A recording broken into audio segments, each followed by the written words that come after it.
Welcome back, guys. Another episode of OCR. I know I've been doing quite a few of these shorts lately, but there's just been so much going on right now. Shout out to Mike right now. He's going through some issues with our competition video. He told me to go ahead and shoot mine. I said, no, bud, I can't do this to you. You know, we got a competition. We're trash talking each other. I'm going to sit back. I said, no, you fix your problem. Take your time, fix your problem right. I've offered him another board too to help him out. It's actually a really nice board, but sadly he declined, but that's okay. No worries there. So we'll see how his soldering skills go. Best of luck to you, bud. So, this one's going to be a little fun. You might remember this one and the other one that I had. I just released a short. It was today, but you'll see this video the day after. So anyway, long story short, the Hewlett-Packard Bell, my bad, that's a complete waste of time.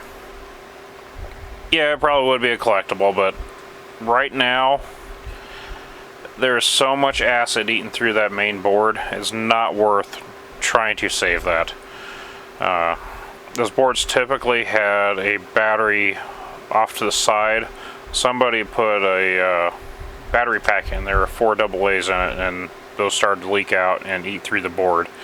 It ate into one of the SMDs and one of the other resistors in there. Sorry, my eyesight's not that great. I'm supposed to be wearing glasses. I don't wear glasses. Yeah. Even my magnifying glass. On top of it, one eye's nearsighted, the other's farsighted. Yeah, I have almost zero depth perception, so that's not an option. So, back to this. Enough of me rambling on like an idiot. So, yes, you saw this one whenever I pulled it out. So, we're going to see if it's even worth trying to save. The case is nice. I will most likely save the case because I'm a nut for these old retro cases. And plus, it's got some kind of black thing there that's supposed to have a readout on it, but let's see if this thing even boots first. So I'm going to turn it on. I already got power and video hooked up. That's all I'm doing. I'm not plugging in a keyboard or a sound or anything like that because I'm expecting the worst. Oh, we got that.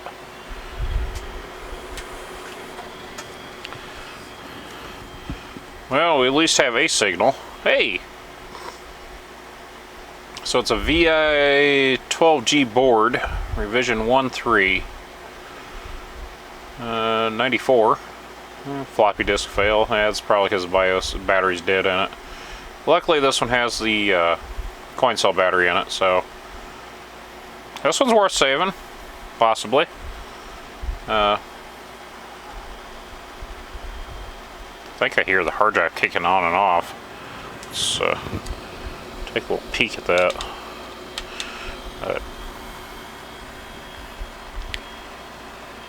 Can't tell if it's a hard drive or bad connection.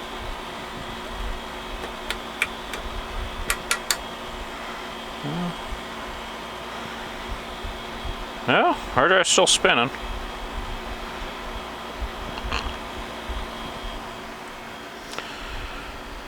I'm not too impressed with these older hard drives.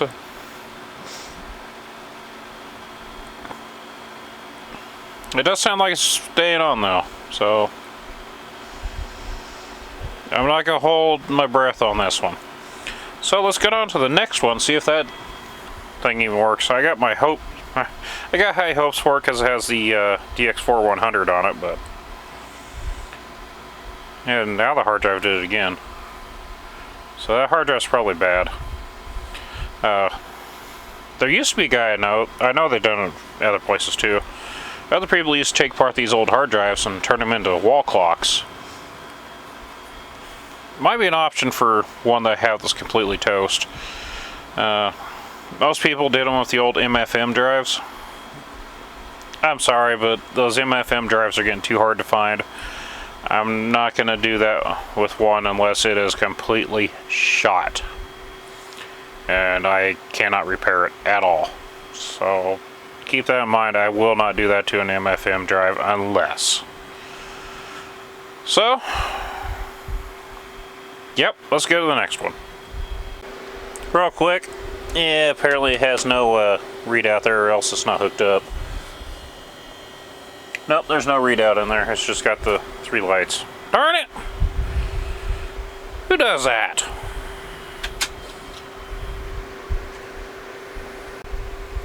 Okay, round 2. This is the last one I have to test. Up in here, the plastic's a little chipped up, which kind of bummed out about that, but oh well. Might be able to, depending on how brittle it is. Doesn't appear to be too brittle. I'm pushing on it pretty good, and it's not cracking any further. So once again, we got the power hooked up. It's got the same hard drive as the other one, so maybe this one will work. And yes, I did reconnect the fans and heat sinks to it, so I will not burn out this CPU, because this one definitely needs a fan and heat sink. It's the DX4100. Last one was the 66. So, power and video is plugged in.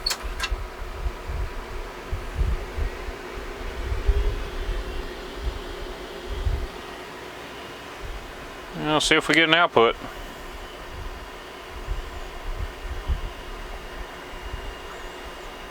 It's not looking promising.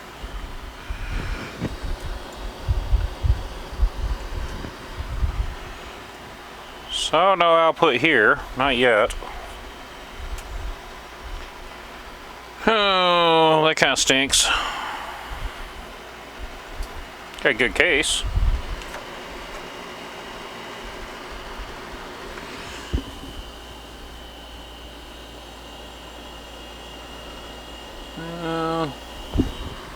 Might swap it out with another video card just real quick to see if we get anything.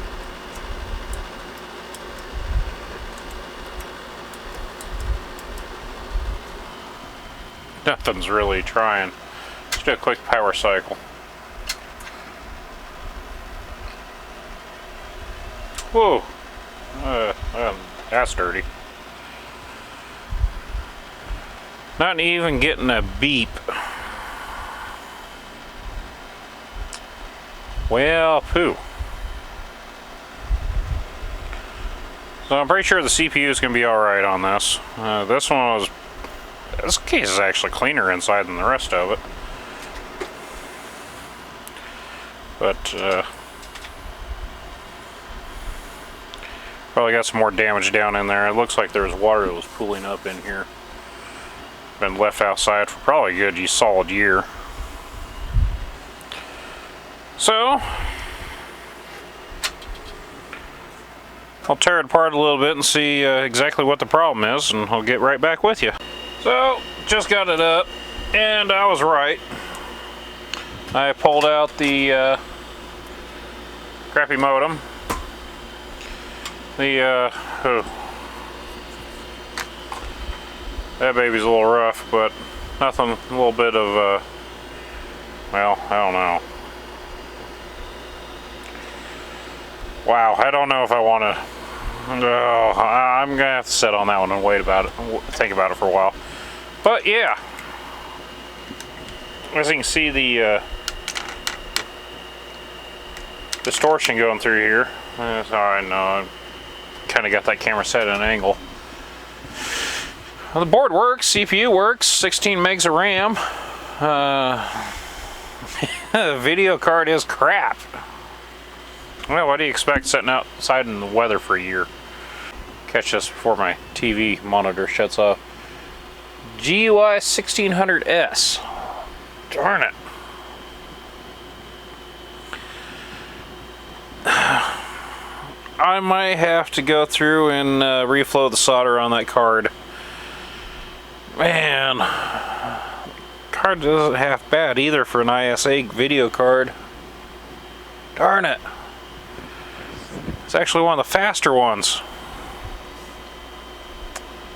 So there you go. Now I haven't cleaned any of these up, haven't tested them beforehand. You've seen it raw. There it is. The hard drive on this one actually sounds pretty good for a crap max. So, later on I will put these in the bio to get restored. Ugh, I can't even talk. I guess it is 9 o'clock at night. So, thank you again for watching. Uncle Mike, sorry about that. Thank you for watching. I appreciate it. Thoughts or comments on these things, let me know. I got probably 6 other 486 boards on top of these two that apparently work, that I guess I'm gonna have to put off to the side and save for backups, or backups for a backup for a backup for a backup, and go from there. So, stay safe and watch out for those stupid idiots out there.